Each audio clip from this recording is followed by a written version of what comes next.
Hello dear trainees, मैं योगेश शाह का स्वागत करता हूं आज की ऑनलाइन क्लास में। आज का हमारा टॉपिक है pipe fitting short answer question. तो आइए स्टार्ट करते हैं पाइप फिटिंग के शॉर्ट आंसर क्वेश्चन। सबसे पहला क्वेश्चन हमारा कि किसी पाइप वाइज को कार्यस्थल पर आसानी से लाया व ले जाया जा सकता है तथा फोल्ड किया जा सकता है। ऐसी कौन सी पाइप वाइज है जिसको एक स्थान से दूसरे स्थान पर आसानी से लाया ले जाया जा सकता है? तो हमारा आंसर हो जाएगा पोर्टेबल पाइप वाइज।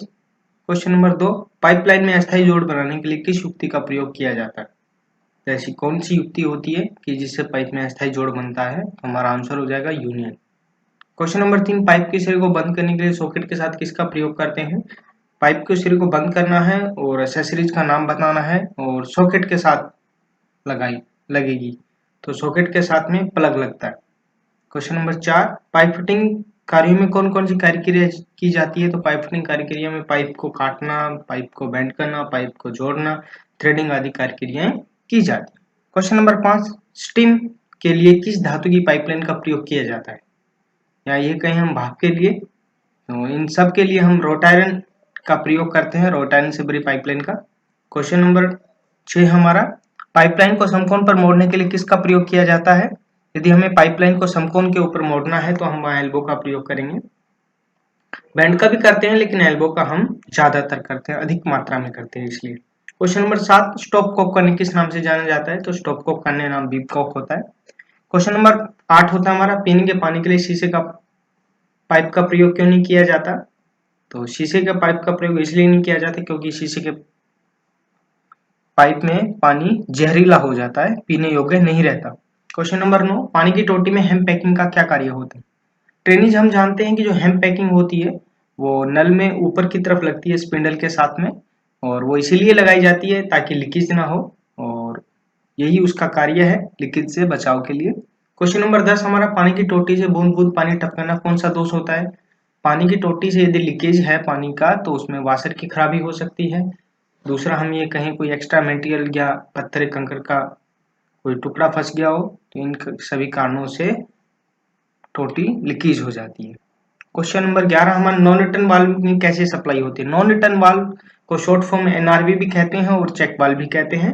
तो इनमें वालों में एक साइड, इनकी एक कहें सिंगल डायरेक्शन के अंदर एक ही दिशा में सप्लाई होती है।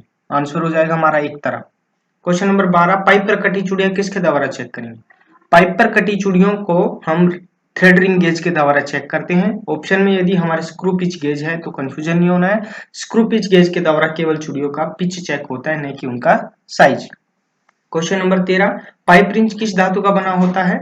तो जो हमारे पाइप रिंच होते हैं उनको फोर्ड कास्ट स्टील से बनाया जाता है। क्वेश्चन नंबर 14, पाइप कटर का मजबूत फ्रेम किस आकार का होता है? तो जो हमारा पाइप कटर होता है उसका आकार अंग्रेजी के अक्षर सी के आकार का होता है। क्वेश्चन नंबर 15, परस्पर समकोण में पाइपलाइन बिछाने के लिए किसका प्रयोग करेंगे? या ये कहें कि एक मेन लाइन से परस्पर समकोण में दो ब्रांच लाइन निकालनी हो तो उसके लिए किसका प्रयोग करेंगे? इन सब के लिए हम क्रॉस का प्रयोग करेंगे। क्वेश्चन नंबर 16, जल के दबाव में वृद्धि करने के लिए किसका प्रयोग करेंगे? तो जो हमारा पानी का प्रेशर है उसको बढ़ाना है तो उसके लिए हम किसका प्रयोग करेंगे? प्रेशर बढ़ाने के लिए हमें क्या करना पड़ेगा, जो पाइप का जो व्यास है उसको कम कर देंगे, तो उसके लिए हम रिड्यूसर का प्रयोग करेंगे। क्वेश्चन नंबर 17, पाइप पर चूड़ियां काटने के लिए किसका प्रयोग किया जाता है? पाइप के ऊपर बाहरी चूड़ियां काटने के लिए डाई, और डाई को पकड़ने के लिए डाई स्टॉक, दोनों का प्रयोग किया जाता है। क्वेश्चन नंबर 18, पाइपलाइन में बिना बाधा डाले संयोजकों को अलग करने के लिए किस युक्ति का प्रयोग किया जाता है? ये कह रहा है कि पाइपलाइन है और उसमें बिना बाधा डाले, बिना कोई चेंज डाले हमें संयोजकों को अलग करना है, तो किस स्ट्रेटजी का यूज करेंगे हम? तो उसमें यूनियन का यूज होता है। क्वेश्चन नंबर 19, पाइपलाइन में अस्थायी जोड़ बनाने के लिए किस युक्ति का प्रयोग किया जाता है? टेम्परेरी ज्वाइंट के लिए भी यूनियन का ही प्रयोग होता है, क्योंकि यूनियन के प्रयोग करने से क्या होता है, पाइप को यदि हमें खोलना पड़े तो पाइप को घुमाने की आवश्यकता नहीं पड़ती है। यूनियन के ऊपर जो कैप लगी होती है वही लूज और टाइट होती है, और उसको हम खोल के हम दो पाइपों को आसानी से अलग कर सकते हैं। क्वेश्चन नंबर 20 हमारा, पानी की टोटी को खोलने पर वह तेज आवाज करती है, इसका क्या कारण है?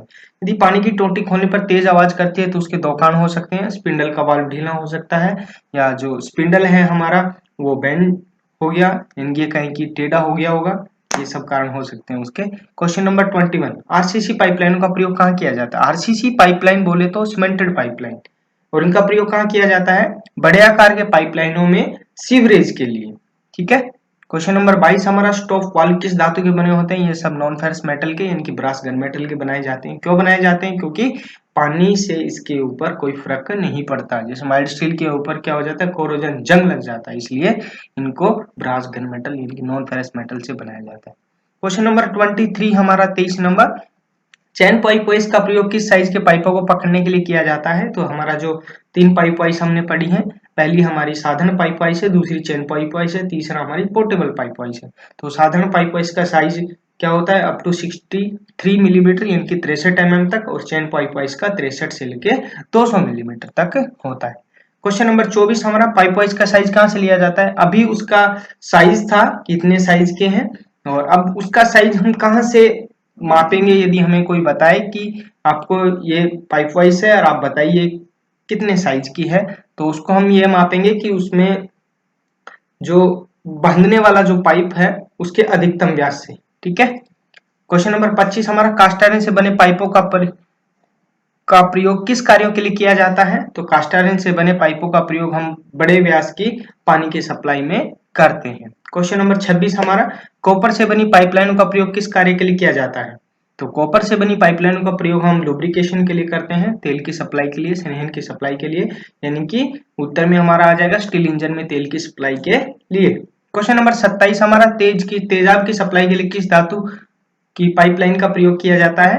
तो तेजाब के लिए लेड से बनी पाइपलाइन का प्रयोग करते हैं। लेड के अंदर कोई भी रासायनिक क्रिया आसानी से नहीं होती है, या तेजाब का लेड के ऊपर कोई असर नहीं होता है। क्वेश्चन नंबर 28 हमारा, कंड्यूट पाइप का प्रयोग किस कार्य के लिए किया जाता है? तो जो कंड्यूट पाइप होता है उसका हम घरों के अंदर बिजली की फिटिंग आदि करने के लिए प्रयोग करते हैं। क्वेश्चन नंबर 29 हमारा, अलग अलग व्यास के पाइपों की फिटिंग के लिए किस युक्ति का प्रयोग किया जाता है?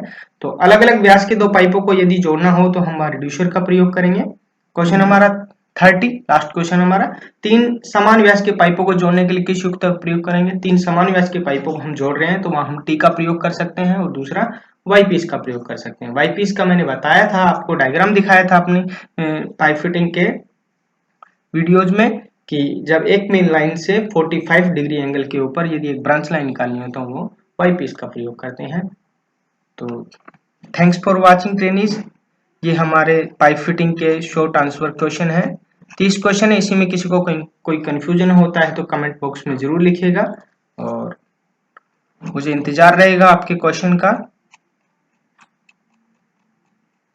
एक बार फिर से, मैं योगेश सांखला, यदुवंशी प्राइवेट ITI बहरोड की तरफ से। Thank you.